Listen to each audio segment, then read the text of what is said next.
Hello दोस्तों, good morning दोस्तों। आज हम लोग पढ़ेंगे शिक्षण का मनोविज्ञान। यानी कि शिक्षण का मतलब एक बोलचाल की भाषा में समझ जाइए कि शिक्षण का मतलब यही होगा कि शिक्षा को कैसे किस तरीक़ा से व्यवस्थित किया जाए। शिक्षा किस नियम पर चलता है, उस शिक्षा का चलाने का नियम ही शिक्षण कहलाता है। शिक्षण का मतलब है, अब शिक्षण हर प्रशासन या हर विभाग में हर तरह की वर्क होती है। उसमें किस तरह के लोग कैसे व्यवस्था कैसे मैनेजमेंट करेंगे, उसके अनुसार उसमें शिक्षण प्रक्रिया अपनाया जाता है। सबसे पहले तो शिक्षा विभाग में शिक्षा के लिए ही सबसे बड़ी चुनौती होती है शिक्षण की, कि शिक्षण से ही शिक्षा का मतलब मूल उसका एक अंग होता है। शिक्षण से ही शिक्षा निकला हुआ है। तो कहा गया है, देखिए इसमें लिखा भी है कि शिक्षण कार्यों के विषय में ज्ञान प्राप्त करने से पूर्व, कह रहा है कि शिक्षण कार्य के विषयों में ज्ञान प्राप्त करने के पूर्व शिक्षण का अर्थ समझना अधिक युक्तिपूर्ण होगा। शिक्षण अंग्रेजी शब्द इसका टीचिंग होता है। इसका हिंदी है शिक्षण। प्राय है शिक्षण एक सामाजिक प्रक्रिया है। अतः इस पर प्रत्येक देश की शासन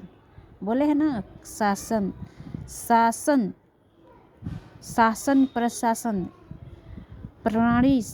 प्रणाली सामाजिक दर्शन, सामाजिक परिस्थिति तथा मूल्यों आदि का प्रभाव पड़ता है। जिस देश में जैसी शासन प्रणाली या सामाजिक तथा दार्शनिक परिस्थिति होगी, वहाँ उसी प्रकार का शिक्षण प्रक्रिया होगी। अब यही समझिए, मैनेजमेंट हम बोले हैं ना, वहाँ का किस तरह का रूल रेगुलेशन है, उसी के अनुरूप ये चलेगा। कह रहा है ना कि सामाजिक परिस्थिति तथा मूल्य आदि का प्रभाव पड़ता है। समाज वहाँ का कैसा है, उस समाज में जो मूल्य, उन लोग का विचार है, उन लोग का वैल्यू है, किस तरह का मूल्य माने विचार वैल्यू, उनका नेचर प्रकृति किस तरह का है, अब किस तरह से उसमें मैनेजमेंट होगा, वही शिक्षण होता है। जिस देश में जैसी शासन प्रणाली, सामाजिक तथा दार्शनिक परिस्थिति होगी, वहाँ उसी प्रकार की शिक्षण प्रक्रिया होगी। मान लीजिए कि अब हम यहाँ से जाए दुबई या विदेशों में जाए या चीन में जाए, तो वहाँ का अलग कुछ शिक्षण प्रणाली होगा। हमारे यहाँ भी भारत में अलग है। मतलब हर देश का अपना अपना वहाँ का जैसे शासन होगा, वो सब प्रशासन होगा, वहाँ का जो रूल होगा, उसी के अनुसार शिक्षण प्रक्रिया बनाया जाता है। तो उसी के अकॉर्डिंग ये काम करता है। जैसे कि अब मान लीजिए कि अब चाइनीज समाज किस तरह का है, उन लोग का शिक्षण प्रक्रिया क्या है, उन लोग का स्कूल मैनेजमेंट, कॉलेज, शिक्षा विभाग किस रूल पे काम करती है, उसके अनुसार उसका शिक्षण प्रक्रिया बनता है। हम लोग के अनुसार बन रहा है। वही है, कहिए रहा है वहाँ का दर्शन क्या है, वहाँ का दार्शनिक परिस्थिति, भौगोलिक परिस्थिति क्या है, वो उसी के आधार पर शिक्षण प्रक्रिया होगी। भिन्न दर्शनों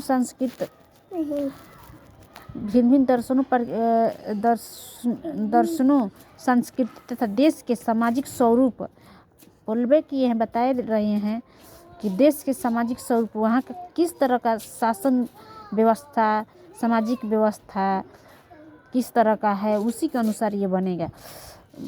शिक्षण का अर्थ 3 भागों में वर्गीकृत किया जा सकता है।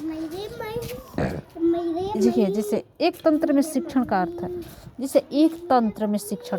एक तंत्र का मतलब क्या होगा, meaning of teaching in autocracy, यानी एक तंत्र शासन में तानाशाही ही इच्छा प्रमुख होती है। जैसे कि तानाशाही, जैसे कि तानाशाह नहीं होता है कि उसमें बस जो है सत्ता में उसी का बात सुनना है, उसी का। अब थोड़ा आप पॉलिटिक्स में जाइए, एक तानाशाह होता है ना, शासन तानाशाह, प्रशासन तानाशाह, तानाशाही सरकार, वही है।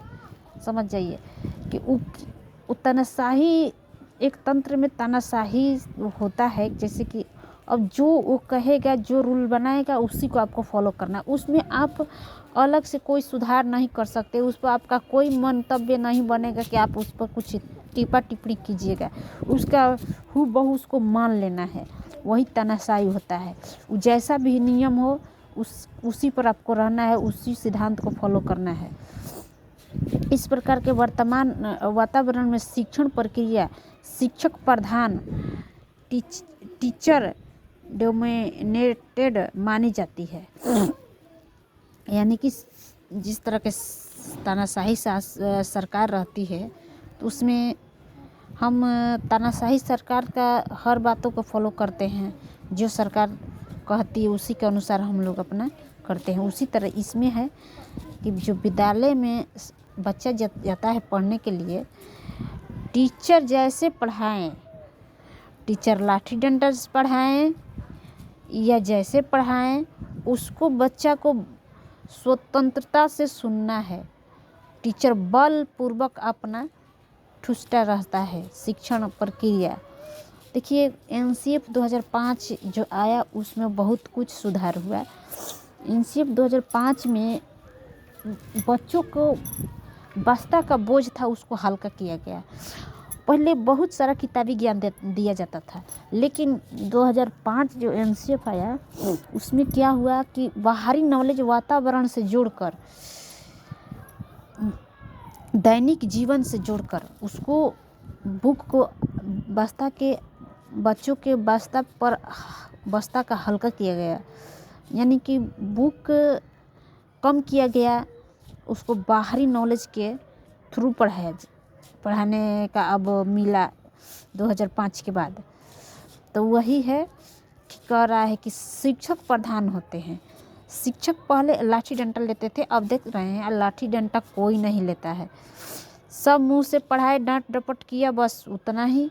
उसको अच्छा से ज्ञान दीजिए, बाहरी नॉलेज दीजिए, किताबी ज्ञान से मुक्त कराइए। जो रटंत विद्या था वो ख़त्म हो रहा है। अब पहले लोग रटवाते थे, अब रटंत विद्या ख़त्म हो रहा है। तो वही कह रहा है कि शिक्षक कक्षा के आदर्श माना जाता है। वह छात्रों पर अपना रौब दबा रखता है और उन पर अपने आदेशों तथा विचारों को बलपूर्वक ठूसता रहता है।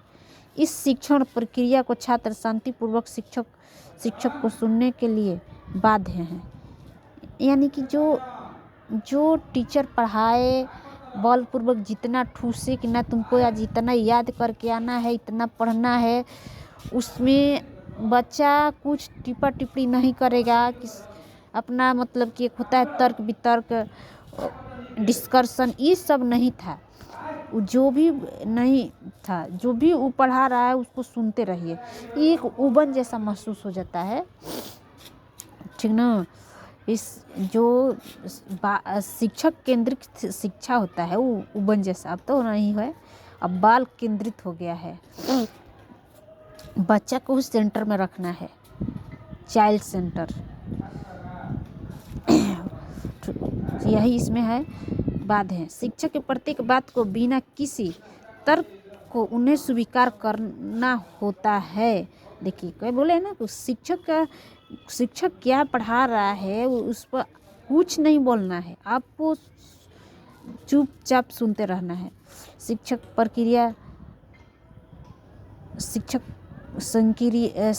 सक्रिय रहते हैं और छात्र भयभीत श्रोता बने बैठे रहते हैं। देखिए कितना ये कमी है। मतलब कि उसमें क्या होता है कि शिक्षक सक्रिय रहता है, शिक्षक जो भी कहेगा बोलता रहेगा, लेकिन छात्र है जो भयभीत श्रोता बनकर चुपचाप बैठे रहेगा। इस प्रकार के शिक्षण में वार्तालाप, डिस्कशन यानी कुछ नहीं होता है, तर्क वितर्क कुछ नहीं। शिक्षक की आलोचना करने का भी अधिकार नहीं रहता है छात्रों को कि ये टीचर ऐसे पढ़ा रहा है, चाहे ये ऐसे होगा, चाहे कुछ भी। इस पर मतलब आपको कुछ तर्क करना ही नहीं है। तानाशाह के रूप में चलता है। मॉरिसन एक मनोवैज्ञानिक है, मॉरिसन। उन्होंने यही सब देखते हुए उन्होंने एक परिभाषा दिए हैं अपना स्टेटमेंट 1934 में। इन प्रकार के शिक्षण का वर्णन करते हुए लिखा, this teaching is an intimate contact between a more mature personality and a less mature one, which is designed to further the education of the latter. शिक्षण वह प्रक्रिया है जिसमें अधिक विकसित परिपक्वता व्यक्तित्व कम विकसित व्यक्तित्व के संपर्क में आता है। यानी कि इसमें व्यक्तित्व नहीं बनता है, कम विकसित यानी कि कम विकास होता है, अपरिपक्वता होती है। भावी शिक्षा के लिए विकसित व्यक्तित्व प्राप्त करने के लिए व्यवस्था करता है। इस प्रकार की शिक्षण व्यवस्था शिक्षण केंद्रित होती है। शिक्षण केंद्र अवस्था अधिकतर स्मृति पर सीमित रहता है, यानी कि याद करने पर सीमित रहता है। इस प्रकार का शिक्षण के आलोचना करने के लिए या छात्रों को क्षमताओं को विकसित करने के लिए अवसर नहीं दिए जाते हैं। ऐसे शिक्षा एक तांत्रिक शिक्षा कहलाता है, यानी कि छात्रों को इसमें कोई टिप्पणी करने का, बोलने का कोई स्वतंत्रता नहीं है, बाध्य है। छात्र शिक्षक ही सक्रिय रहता है। देख लोकतंत्र, अब लोकतंत्र में शिक्षण का अर्थ देखिए, इसमें लोकतंत्र, इसमें जैसे कि हम लोग के यहाँ क्या है, कैसी सरकार है, लोकतंत्र सरकार है, यानी कि लोगों द्वारा जो चुनी गई सरकार है उसी को लोकतंत्र कहा जाता है। तो हम लोग लोकतंत्र है, कहीं कहीं राजतंत्र भी होता है। देखिए अब लोकतंत्र में शासन प्रणाली मानवीय संबंधों पर आधारित रहती है। अब देखिए मानव के जो शासन प्रणाली है वो मानव पर आधारित रहती है तथा सामान्य जनता की इच्छा सर्वोत्तम मानी जाती है। यानी कि जैसे कि अब पॉलिटिक्स में जाइएगा तो जनता के द्वारा ही सरकार जो चुनी जाती है, जो जनता चाहेगा वही करेगा सरकार। उसमें तो मतलब उन लोग का भी तो चलता ही है, रहता ही है उन लोग का भी भूमिका। लेकिन अगर अगर जनता सोचे कि इस सरकार को हम कुर्सी से उतार दें तो वो उतार सकता है, और दूसरे को बैठा दे तो बैठा सकता है। यानी कि पूरा सत्ता की पावर किसके पास रहती है, जनता के पास। तो वही है इसमें भी कि जो कुछ भी है उसमें सर्वोपरि माने जाते हैं जनता। प्रणाली में शिक्षण का लोकतांत्रिक आधार लिए रहता है। यहाँ पर शिक्षक और छात्र दोनों ही सक्रिय रहते हैं। देखिए जिस तरह के बोले ना उसमें कि शिक्षक केवल सक्रिय रहते थे, इसमें दोनों सक्रिय रहेंगे और उनके मध्य शाब्दिक अशाब्दिक अंतः क्रिया चलती रहती है। मतलब शाब्दिक शब्द द्वारा अशाब्दिक जैसे कि इशारा का द्वारा, शब्द न कहकर इशारा करना, वही हुआ। अंतः क्रियाएँ चलती रहती है, यानी कि मन में कुछ चलता रहता है, बातचीत होता रहता है। शिक्षक के साथ छात्रों को तर्क करने, प्रश्न करने, उत्तर पाने तथा अन्य प्रकार की वार्तालाप करने का अनेक अवसर रहता है। यहाँ पर छात्र एवं शिक्षक दोनों ही एक दूसरे के व्यक्तित्व को प्रभावित करने का प्रयत्न करते रहते हैं। अब देखिए इसमें क्या इसमें ये फायदा होगा कि लोकतंत्र में शिक्षण का अर्थ में ये फायदा होगा कि उसमें व्यक्तित्व का न विकास होता था, ना तर्क शक्ति का विकास होता था, ना बौद्धिक क्षमता का विकास होता था। यानी कि उसमें सारा का सारा जीरो था, बच्चा का सब कुछ जीरो मिल रहा था, हर तरह की जो भी था जीरो मिल रहा था। इसमें दोनों का विकास होगा। यानी कहा गया है कि अधिगम एक ऐसी प्रक्रिया है, अधिगम का मतलब सीखना, जीवन पर्यंत चलती रहती है। मरने तक लोग सीखते रहते हैं, जन्म से लेकर मृत्यु तक चलती रहती है। तो इसमें यही होगा कि दोनों का फायदा होगा, दोनों लोग सीखेंगे एक दूसरे से। टीचर भी सीखते हैं छात्र से, छात्र भी तो सीखता है एक टीचर से। तो वही है, शिक्षक भी सीखेंगे, छात्र भी सीखेंगे, दोनों का व्यक्तित्व का विकास होगा, परिपक्वता आएगी छात्र में, छात्रों के बोलने के अवसर मिलेगा तो वो सक्रिय रहेगा, उसमें उसका व्यक्तित्व का निर्माण होगा। यही है इसमें, दोनों एक दूसरे के व्यक्तित्व को प्रभावित करेगा, दोनों एक दूसरे करेगा। अब देखिए एक गेज साहब हैं, गेज LN गेज 1962 में इस प्रकार के शिक्षण के विषय में लिखा है। देखिए क्या लिखे हैं, this teaching is a form of inter, यानी कि इंटर माने प्रवेश, क्या हो रहा है, इंटर माने प्रवेश,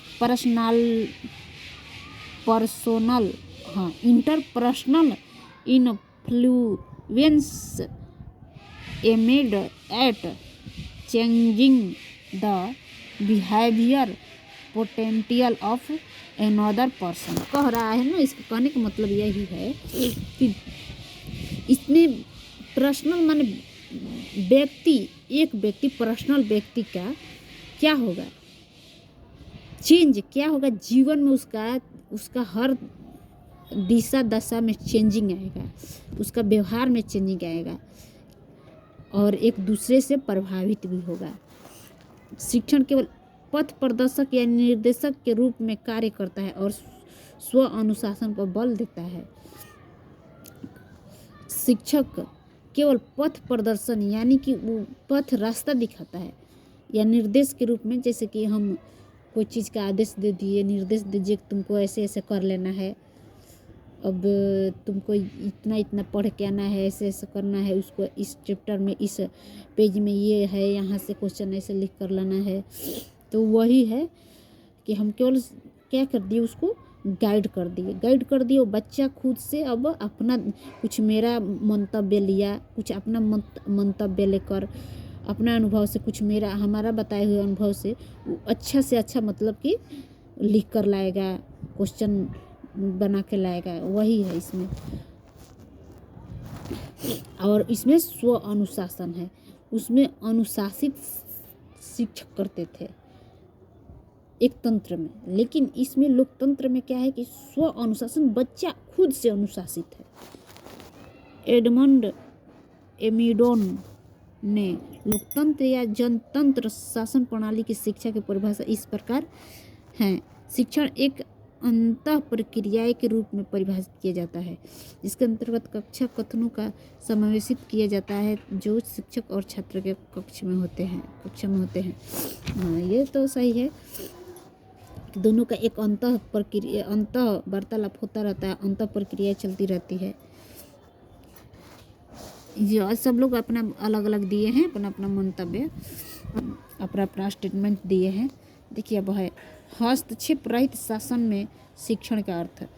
अब देखिए हस्तक्षेप, इस प्रकार के शिक्षण में शिक्षक एक मित्र के रूप में कार्य करता है, मतलब कि एक मित्र, जैसे कि अब लोकतंत्र वाला था उसमें तो मतलब थोड़ा कभी कभी मतलब कि कठोर पेश भी आ सकते हैं टीचर, कभी कभी सिचुएशन के अनुसार, लेकिन इसमें हस्तक्षेप रहित शासन प्रणाली का मतलब हुआ कि एक शिक्षक और छात्र के बीच एक मित्रवत व्यवहार, मित्र दोस्त की तरफ व्यवहार करना है।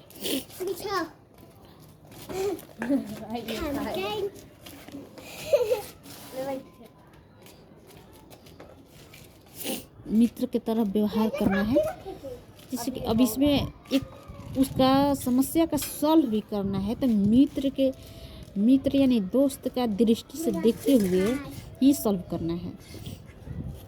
सक्रिय बनाते हैं वे, उन्हें अधिक से अधिक अवसर विभिन्न समस्याओं को सुलझाने के लिए प्रदान करता है।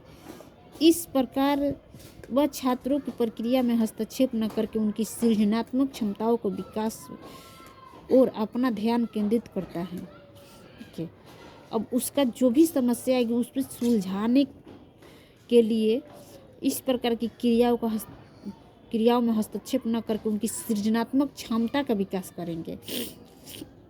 मतलब कि उसको एकदम दोस्त की तरह हर तरह की समस्याओं को सुलझाना है।